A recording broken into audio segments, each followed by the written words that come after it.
the next best predictor of lifetime success is conscientiousness. Well, so, and of the two aspects of conscientiousness, say orderliness and industriousness, the better predictor is industriousness. So the question is, well, what can you do about your industriousness?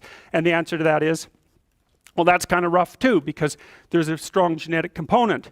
But you can work on micro habits with regards to your conscientiousness. And I think the best micro habits, this is partly to do with this future authoring program processes, I think the best thing you can do with regards to your conscientiousness is to set up some aims for yourself, goals that you actually value. And the future authoring program helps people do that.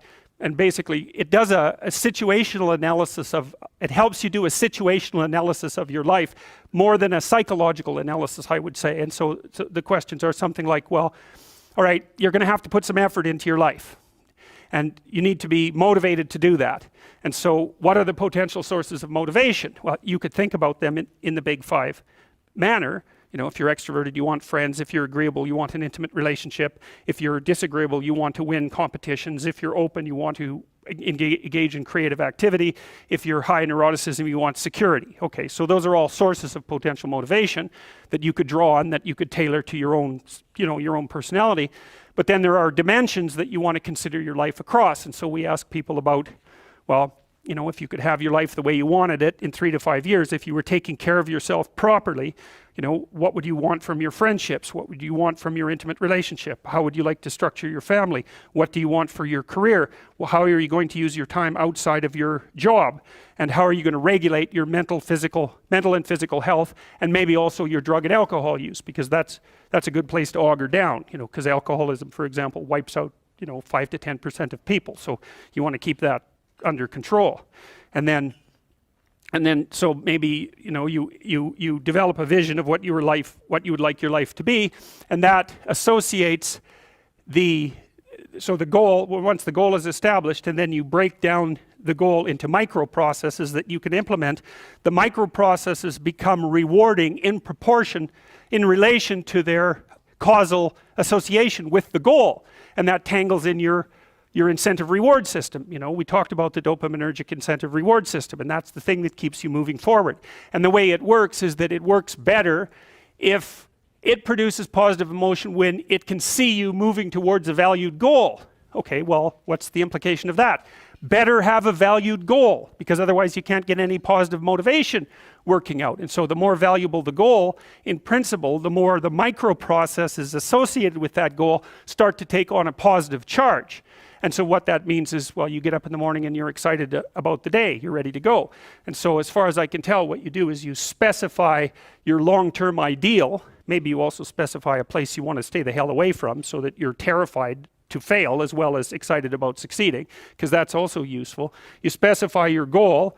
You do that in some sense as a unique individual. You want to specify goals that make you say, oh, if that could happen as a consequence of my efforts, it would clearly be worthwhile. Because the question always is, why do something?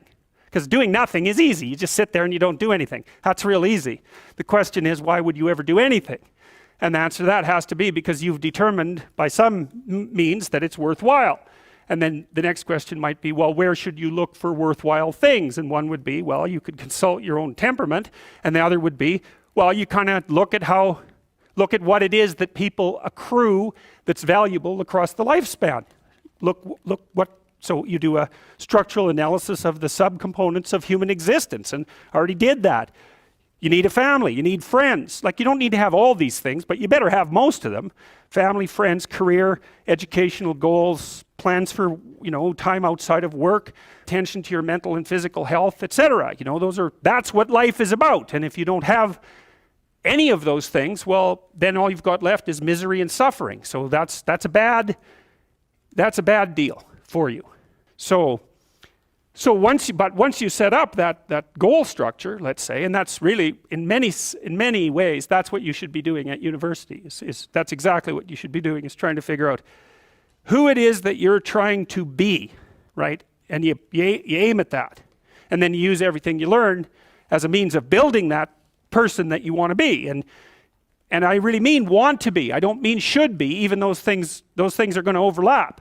And it's important to distinguish between those because that's partly, and this is back down to the micro routine analysis. So if I was saying, well, you're going to try to make yourself more industrious. Okay, number one, specify your damn goals, because how are you going to hit something if you don't know what it is? That isn't going to happen.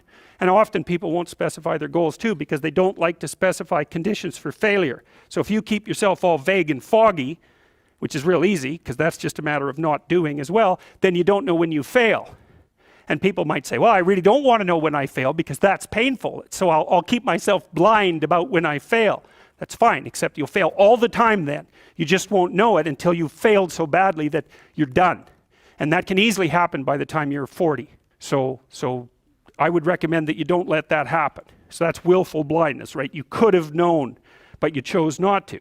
Okay, so once you get your goal structure set up, you think, okay, if I could have this life, it looks like that might be worth living, despite the fact that it's going to be, you know, anxiety provoking and threatening, and there's going to be some suffering and loss involved and all of that. Obviously, the goal is to have a vision for your life such that all things considered, that justifies your effort. Okay, so then what do? Well, then you turn down to the micro routines. It's like, okay, well, this is what I'm aiming for. How does that instantiate itself day to day, week to week, month to month? And that's where something like a schedule can be unbelievably useful. Google Calendar. It's like, make a damn schedule and stick to it. Okay, so what's the rule with the schedule? It's not a bloody prison. That's the first thing that people do wrong. They say, well, I don't like to follow a schedule. Well, it's like, well, what kind of schedule are you setting up? Well, I have to do this, then I have to do this, then I have to do this, you know, and then I just go play video games because who wants to do all these things that I have to do? It's like, wrong. Set the damn schedule up so that you have the day you want. That's the trick. It's like, okay, I've got tomorrow. If I was going to set it up so it was the best possible day I could have, practically speaking, what would it look like?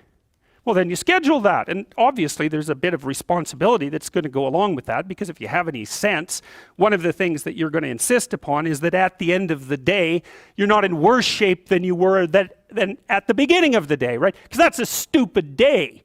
If you have a bunch of those in a row, you just dig, you dig yourself a hole and then you bury yourself in it. It's like, sorry, that's just not a good strategy. It's a bad strategy. So maybe 20% of your day has to be responsibility and obligation, or maybe it's more than that, depending on how far behind you are. But even that, you can ask yourself, okay, well, I've got these responsibilities. I have to schedule the damn things in. What's the right ratio of responsibility to reward? And you can ask yourself that, just like you'd negotiate with someone who is working for you. It's like, okay, you got to work tomorrow. Okay, so I want you to work tomorrow. And you might say, okay, well, what are you going to do for me that makes it likely that I'll work for you? Well, you could ask yourself that, So maybe you do an hour of responsibility and then you play a video game for 15 minutes. I don't know, whatever turns your crank, man. But, you have to negotiate with yourself and not tyrannize yourself. Like you're negotiating with someone that you care for, that you would like to be productive and have a good life. And that's how you make the schedule. It's like, and then you look at the day and you think, well, if I had that day, that'd be good. Great. And you're useless and horrible, so you'll probably only hit it with about 70% accuracy, but that beats the hell out of 0, right? And if you hit it even with 50% accuracy, another rule is, well, aim for 51% the next week, or 50.5% for God's sake, or because you're going to hit that position where things start to loop back positively and spiral you upward. And so that's one way that you can work on your conscientiousness, is plan a life you'd like to have. And you do that partly by referring to social norms. That's more or less rescuing your father from the belly of the whale. But the other way you do that is by having a little conversation with yourself about, as if you don't really know who you are, because you know what you're like. You won't do what you're told. You won't do what you tell yourself to do. You must have noticed that. It's like you're a bad employee and a worse boss. And both of those work for you. You don't know what you want to do, and then when you tell yourself what to do, you don't do it anyways. You should fire yourself and find someone else to be. But my point is that you have to understand that you're not your own servant, so to speak. You're someone that you have to negotiate with, and you're someone that you want to present the opportunity of having a good life to. And that's hard for people because they don't like themselves very much. So, they're always like cracking the whip and then procrastinating, and cracking the whip and then procrastinating. And it's like, God, it's so boring and It's such a pathetic way of spending your time. And you know what that's like because you probably waste like 6 hours a day. And I think we did an economic calculation about that a while back, right? Your time's probably worth $50 an hour, something like that. I mean, you're not getting paid that now, but you're young, and so this is investment time, and what you do now is going to multiply its effects in the future. So let's say it's $50 an hour, which is perfectly reasonable. So if you waste 6 hours a day, and you are, then you're wasting about $2,000 a week, or about $100,000 a year. So like, go ahead, but that's what it's costing you every hour. And you need to know what your damn time is worth. So let's say it's not $50, it's 30. Whatever, maybe it's 100, it's somewhere in that range. One of the things you should be asking yourself is, when you spend an hour, was that, well, would have I paid someone $50 to have had that hour?